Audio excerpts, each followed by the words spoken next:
누가 구원의 방주에 탈 것인가? 이것은 우리 인생에게 있어서 가장 중요한 질문일 것입니다. 부활주의를 맞이하며 우리가 읽은 오늘 본문은 노아의 때에 온 땅이 포악하였고 사람들의 죄악이 땅에 관영하였으며 사람들의 생각과 모든 계획이 항상 악하였다, 그렇게 전하고 있습니다. 그래서 하나님께서 인간을 지으신 것을 한탄하시고 마음은 근심으로 가득하게 되었습니다. 이를 어찌할꼬 하나님께서는 하나님의 사람들을 보내셔서 경고하십니다. 하지만 사람들은 하나님의 말씀을 무시하고 결코 듣지 않으려고만 했습니다. 사람들의 생각은 이랬습니다. 하나님이요? 좋지요. 그런데 그런 거 다 먹고 살자고 하는 거 아니요? 신앙도 좋지만 살림살이나 나아졌으면 좋겠어. 또 어떤 사람들은 자신이 만만했습니다. 저는 사실은 모태신앙입니다. 저는 다른 사람들하고는 다릅니다. 하나님에 대해서도 알고요. 교회에도 제가 빠지는 편이 아닙니다. 이만하면 되지 뭘 더 바라겠습니까? 하지만 주님께서는 그런 우리를 향해서 이렇게 말씀을 하십니다. 노아의 때에 그때와 같이 인자의 임함도 그러하리라. 홍수 전에 노아가 방주에 들어가던 날까지 사람들이 먹고 마시고 장가들고 시집가고 있으면서 홍수가 나서 그들을 다 멸하기까지 깨닫지 못하였으니 인자의 임함도 이와 같으리라. 한마디로 사태의 심각성을 우리가 깨닫지 못하고 있다고 그렇게 책망하고 있는 모습입니다. 사람들은 그럼에도 불구하고 인생이란 다 그런 거라고 생각을 합니다. 때가 되면 학교에 들어가고 또 때가 되면 졸업하고 때가 되면 결혼하고 때가 되면 아이도 낳고 그렇겠지, 그렇게 생각을 합니다. 그런 사람들이 방주에 타려고 나서기나 할까요? 아마도 관광 유람선이라면 모르겠지만 결코 타지 않을 겁니다. 또 교회에 나오는 사람들은 모두가 다 이런 생각을 가지고 있습니다. 교회가 구원의 방주가 아니냐? 나는 교회에 다닌다. 그러니까 나는 방주에 타고 있어서 언제나 안전하다. 여러분, 과연 그럴까요? 세상의 모든 교회가 다 구원의 방주일까요? 어떤 사람들은 교회에 나와서 교인들이 하는 것을 보고 실족했다고 그럽니다. 어떤 사람들은 교인들이 더 나쁘다고 하면서 교회는 절대로 안 나오겠다고 말하기도 합니다. 그것이 세상 사람들이 교회를 잘못 보고 있는 모습일까요? 이대로는 안 되겠다. 내가 이렇게 살아서는 안 되겠다. 이렇게 가슴 아파하며 옛사람을 벗어버리고 새 사람을 입어야만 방주에 오를 그런 마음이 들게 될 것입니다. 지금까지 나태하고 세상적인 것을 바라고 쫓았던 어리석은 삶을 청산하고 참 생명의 길을 가기로 간절히 원하는 사람들만 방주에 오르게 될 것이라고 하는 겁니다. 성경은 그런 사람들을 가리켜서 심령이 가난한 자라 그랬습니다. 이런 사람만이 방주에 오르게 됩니다. 마태복음 5장에 보면 심령이 가난한 자는 복이 있나니 천국이 그들의 것이며 그랬습니다. 그것이 주님의 말씀입니다. 그렇다면 방주가 의미하고 있는 것은 무엇일까요? 먼저 방주를 만드는데 사용되었던 그 재료를 살펴보면 본문에 보니까 너는 고페르나무로 너를 위하여 방주를 만들되 그 안에 칸들을 막고 역청을 그 안팎으로 칠하라 그랬습니다. 고페르나무라 그렇게 나오는데 우리가 잘 알고 있는 잣나무의 일종입니다. 역청이라 그랬는데 이것은 잣나무에서 나오는 송진과 같은 그러한 것들을 말하고 있습니다. 잘 썩지 않고 방수도 잘 되는 나무여서 이 고페르나무는 배를 만드는 재료로 쓰이기도 하지만 또한 영적인 깊은 뜻을 담고 있기도 합니다. 호세아서 14장 8절에 보면 이렇게 기록해 놓았습니다.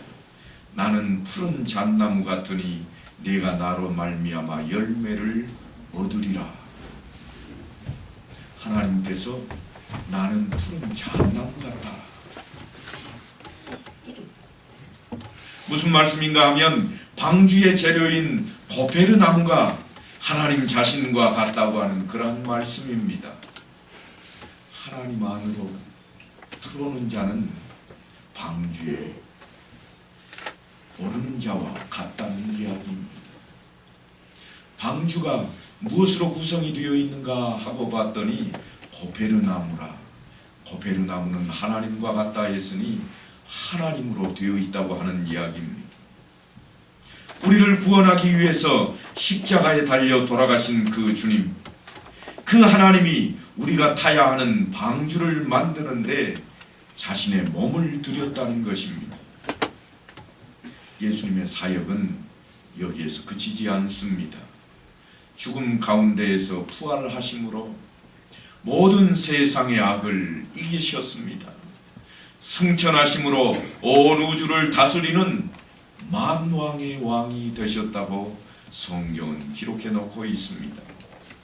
바로 그분이 우리를 구원하는 방주가 되어주신 것입니다. 노아의 방주는 세상의 어떤 파도에도 결코 전복되지 아니하고 40일 주야로 내리는 빗 속에서도 거뜬하게 그 속에 있는 생명들을 지켜주었습니다. 이것은 너무나도 당연한 일입니다. 요한복음 16장 33절에 보면 담대하라 내가 세상을 이기었노라 그랬습니다. 세상을 이기신 그 주님 안에 보호받고 있으니 안전할 수밖에 없는 것입니다. 세상을 이기신 주님이 바로 방주가 되셨기 때문입니다.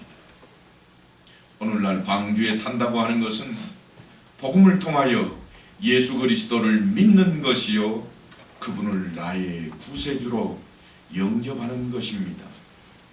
여러분이 잘 아시는 대로 요한복음 1장 12절에 보면 영접하는 자, 곧 그 이름을 믿는 자들에게는 하나님의 자녀가 되는 권세를 주셨으니 그랬습니다.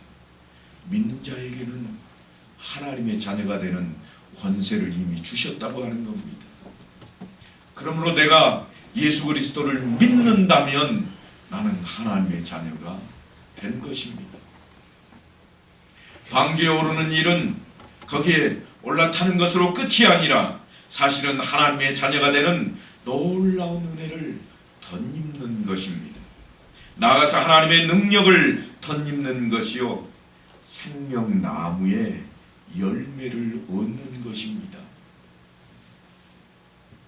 지난번에 생명나무가 어디에 있는지 여러분 다 성경을 통해 살펴보셨잖아요.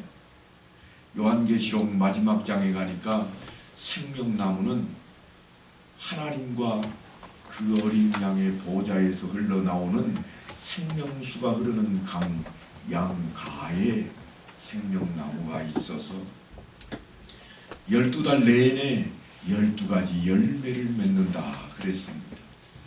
끊임없이 과실이 맺어서 영생할 수 있도록 생명을 유지할 수 있도록 우리에게 공급하신다고 하는 것입니다. 우리는 바로 그 생명나무의 열매를 얻게 된 것입니다. 또 방주를 만드는 그 내용을 보니까 창문을 만들 때 창문의 이야기가 등장하는 그 내용을 아무리 자세히 들여다봐도 그 크나큰 방주에 창문이 하나밖에 없습니다. 성경에도 창문이 여러 개 있어서 창문을 여러 제쳤다 그런 이야기는 없습니다. 오직 창문은 하나뿐이었습니다. 창문은 본래 밖을 내다보는 통로입니다. 다시 말하면 창문은 우리 인생들의 생각하는 관점과도 같은 것입니다. 하나님께서 방주를 만들라고 명령하셨을 때 사람들의 의견은 분분했을 것입니다. 저마다 각기 자기의 관점에 따라 다른 의견을 내세웠을 것입니다. 나는 장가 들어야 되겠다. 날짜 받아놨다. 나는 밭을 샀으니 나가서 좀 밭을 갈아야 되지 않겠느냐. 나는 소를 샀다. 소도 길들여야 되겠다. 나는 바쁘다. 직장에 다녀야 되겠다. 돈을 벌어야 살지 않겠느냐. 세상에 돈 없이 어떻게 살겠느냐. 많은 사람들의 생각은 의견이 분분했을 것입니다. 저마다 각기 자기의 관점에 따라 다른 의견을 내세웠을 것입니다. 그래서 얻은 결론이 무엇인가? 그것은 방주를 만들지 않기로 한 것입니다. 방주 만드는데 우리는 동참할 수 없다는 겁니다. 나는 거기에 나갈 수 없다. 미친놈들이나 그거다지 누가 지금 그거 하고 있겠느냐.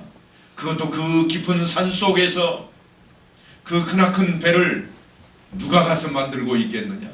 하늘을 봐라. 햇볕이 쨍쨍 내려비치고 있지 않느냐. 그래서 아무도 방주 만드는 데 관심조차 없었습니다. 그들은 방주 만드는 일에 동참하지 않기로 결론을 내린 것입니다. 방주를 탈 필요가 없다고 생각했습니다. 아니, 방주가 필요 없다고 생각했습니다. 하나님 믿으려거든 내 주먹이나 믿어라. 내 주먹이 훨씬 힘이 있어 보이고 가까이 있고 내 마음대로 된다는 것입니다. 그래서 하나님은 필요 없고 이것이 더 필요하다고, 아니 내 손에 들려있는 이 돈이 더 필요하다고 그렇게 세상은 외쳐댔습니다. 그러나 노아는 하나님의 관점을 따랐습니다. 하나님께서 명하시는 대로 비록 자기 가족뿐이지만 불평하지 않고 그 크나큰 배를 만들기 시작했습니다. 하루가 가고 이틀이 가고 사흘이 가고 여러 날이 걸릴지라도 그는 방주 만드는 일을 결코 포기하지 않았습니다. 구원을 받는 길을 포기하지 않았다 그 말입니다. 방주에 올라타야 되겠다는 오직 그 일념 하나뿐이었습니다. 하나님의 말씀이니 그대로 될 것이라, 그것이었습니다. 오늘날 모든 일에 불행한 원인 가운데 하나는 너무나도 다양한 관점과 의견들이 있다고 하는 것입니다. 세상 일은 물론이요, 교회에서 무슨 일을 하나 할라쳐도 의견이 너무 분분합니다. 생각이 너무나 많습니다. 관점이 다릅니다. 통찰력을 가진다고 하는 것은 무엇이 옳고 무엇이 그런지를 아는 것이요, 무엇이 더 중요하고 무엇이 덜 중요한 것인지를 아는 것입니다. 그런데 우리 인생들은 각자의 소견대로 살기를 원합니다. 각자의 소견대로 살았더라. 성경은 인생들의 삶의 모습을 그렇게 표현해 놓았습니다. 그런데 창세기 6장 9절에 보면 노아는 의인이요 당대 완전한 자라 그는 하나님과 동행하였으며 그랬습니다. 하나님과 동행하였으며, 틀림없이 제가 노아가 의인이요 당대 완전한 자라고 하는 것은 하나님의 은혜였다는 말씀을 드렸습니다. 어떤 인간도 완전할 수 없는데 하지만 성경은 하나님과 동행하는 사람을 가리켜서 늘 의인이라 그렇게 읽고 있습니다. 완전한 자라 그렇게 말씀을 합니다.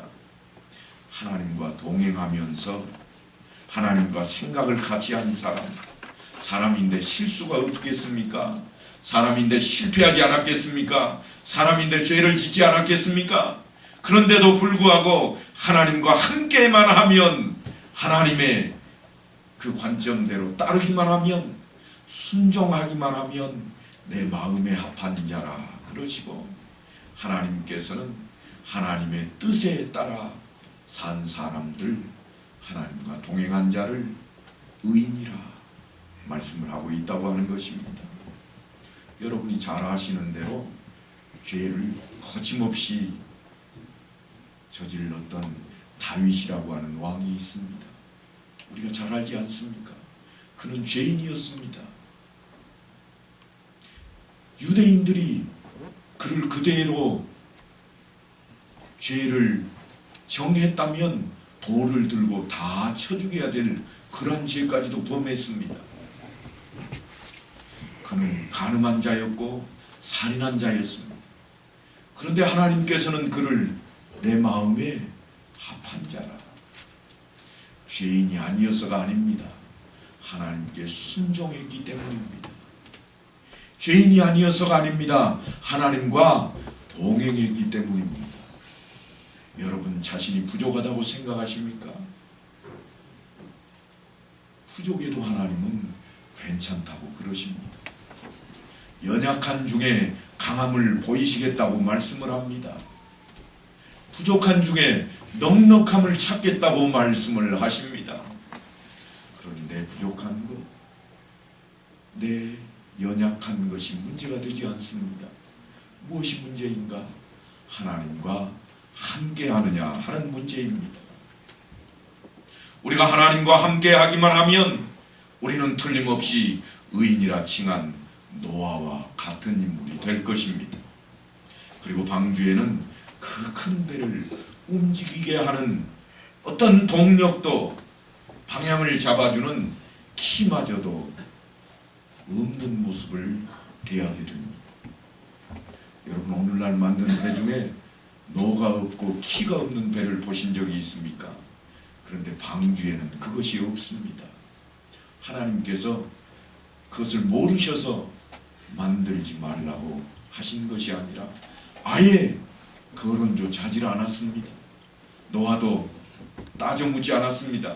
하나님이 큰 배를 어디로 몰고 가라고, 키도 없고 넣어줄 사람도 없는데 어찌할까요? 한마디도 그런 적이 없습니다. 하나님께서 내가 천사를 보내주마 결코 그렇게 약속한 적도 없습니다.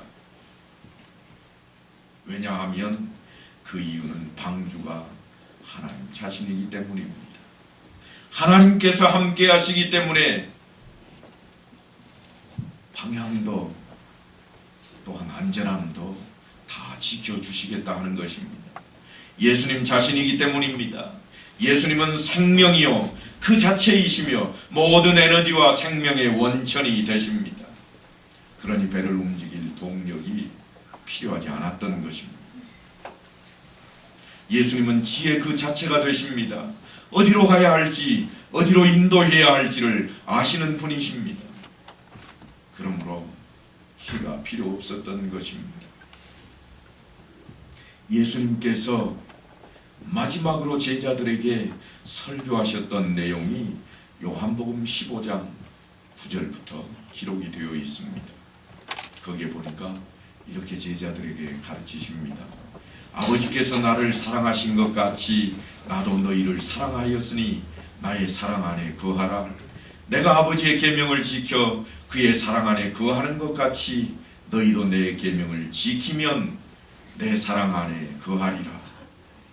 주님께서 말씀하시는 이 계명이라고 하는 것은 내 마음과 뜻과 또한 목숨을 다해서 주 너의 하나님을 사랑하라 하시는 것이고, 또한 내 이웃을 내 몸과 같이 사랑하라 하는 것입니다. 주님께서 이 계명을 지키라고 하는 이 말씀대로 우리가 그것을 지키는 것이 주님의 사랑 안에 거하는 것이요, 그것이 곧 방주에 오르는 길입니다. 그렇다면 주님께서는 왜 그렇게 말씀을 하셨을까요? 요한복음 15장 11절에 보니까 주님께서 명확하게 이렇게 설명을 해 놓으셨습니다. 내가 이것을 너희에게 이름은 내 기쁨이 너희 안에 있어 너희 기쁨을 충만하게 하려 함이라. 예수님께서 홀로 기뻐하지 않으시고 우리에게도 그 기쁨을 갖게 하도록 하기 위해서 너희가 방주에 올라야 되겠다, 그런 말씀이요. 또한 아버지께서 나를 사랑하신 것 같이 나도 너희를 사랑하고 내가 아버지의 계명을 지킨 것 같이 너희도 내 계명을 지킬 줄 아노라 하고 말씀하신다고 하는 것입니다. 하나님은 방주에 노아와 그의 가족들 그리고 생명이 있는 것들을 태우시고 그 나머지 땅에 있던 모든 것을 물로 멸망시켜 버리셨습니다. 그러니까 노아의 홍수 사건은 한마디로 다시 시작하는 창세기가 되는 겁니다. 다시 시작하는 창세기. 우리의 삶 가운데에도 노아의 홍수 사건은 반드시 일어나야 할 것입니다. 나에게 아직도 남아있는 가인의 표식들, 육신의 정욕과 안목의 정욕과 이생의 자랑거리인 세상적인 모든 욕심과 어리석음, 또한 남을 실족시키는 그러한 습관들, 각자의 소견과 의견들, 무지함과 나태함을 깨끗하게 씻어버려야 됩니다. 그리고 하나님의 관점으로 사는 그 노아와 같이 그리스도와 동행했던 그 노아처럼 주께서 맡기신 생명을 돌보고 위로했던 그 노아처럼 그렇게 우리가 다시 태어나야만 합니다. 이것이 노아의 방주를 상기시키는 주님의 뜻입니다. 우리가 방주에 오르는 이유가 거기에 있습니다. 부활절을 맞아 하나님의 자녀가 되는 권세를 주신 그네에 감사하며 거듭난 새 사람으로 새로운 삶을 누리는 복된 성도들이 다 되시기를 간절히 축원합니다.